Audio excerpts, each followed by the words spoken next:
You're watching South Asia Newsline, and here are the top stories we are tracking for you on Thursday, the 25th of July. 2 Jaish operatives arrested for involvement in Katwa attack. Pakistan PM warns opposition PTI over campaign against armed forces. And Nepal mourns after deadly plane crash kills 18, orders probe.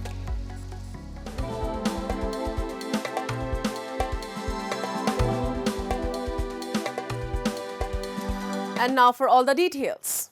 In a major breakthrough, police in India's Jammu and Kashmir on Thursday arrested 2 people linked with Pakistan-based Jaish-e-Mohammad terror group, who provided food and hotspot connection to terrorists. At least 5 Indian soldiers were killed earlier this month after an army convoy was ambushed by terrorists in Katwa district. In a post on X, police informed about the arrest and said that the legal action has been taken against more than 40 individuals.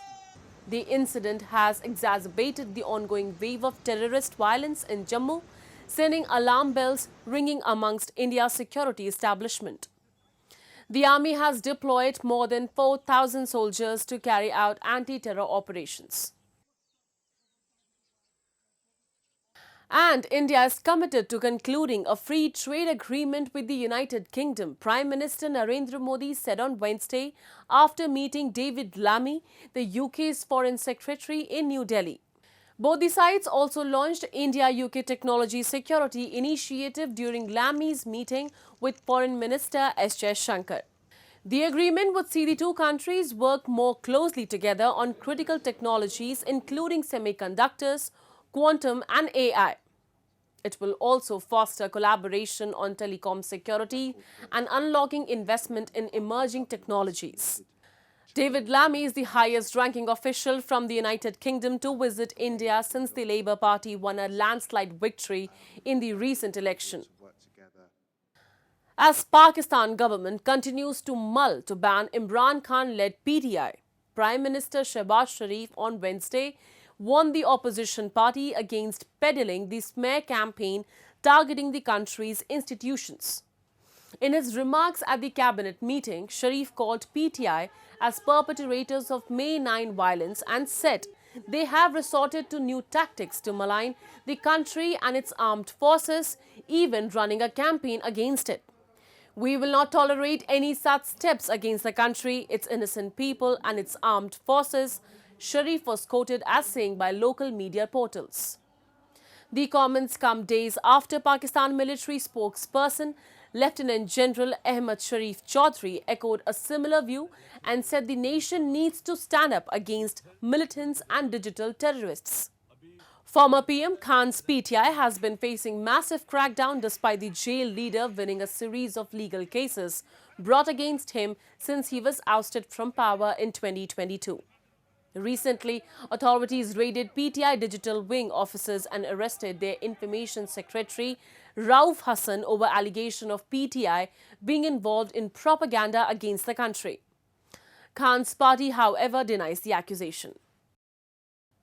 Moving on, locals in Gilgit Baltistan have lamented the tourism footfall in the region has been declining substantially due to poor road infrastructure and lack of accommodation, but Pakistan government is least bothered.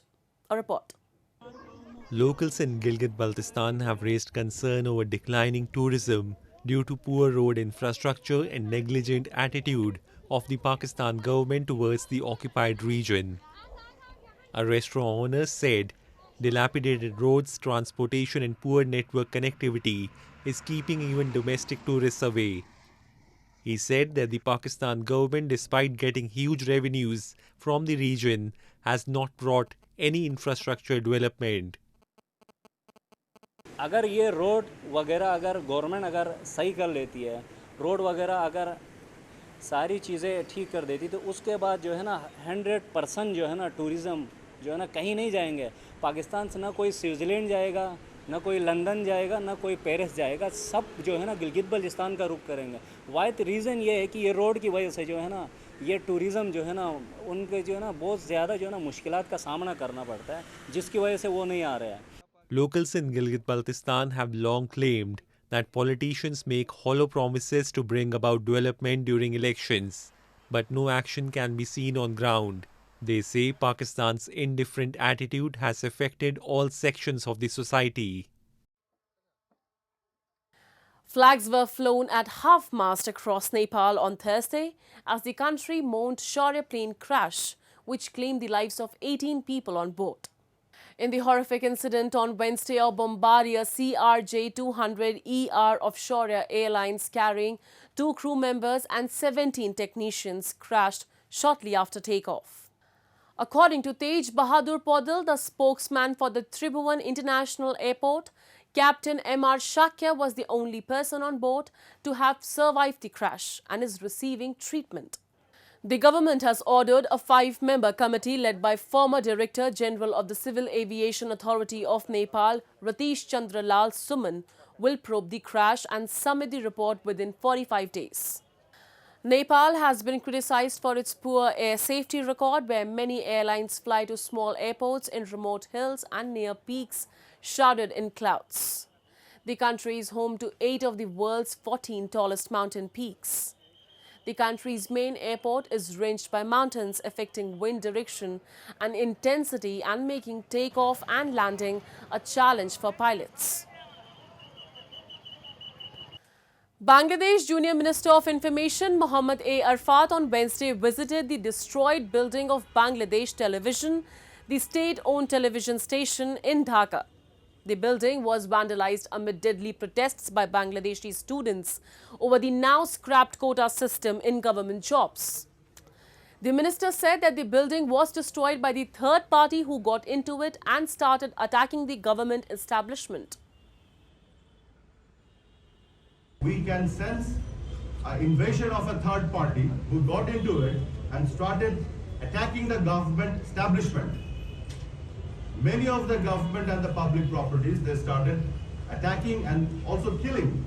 We saw some sabotage also, but again, whatever we saw, whatever we could sense, really doesn't matter anymore. We don't want to make any comment on any of this. We just want to wait for the thorough investigation. Let the independent judicial committee investigate it.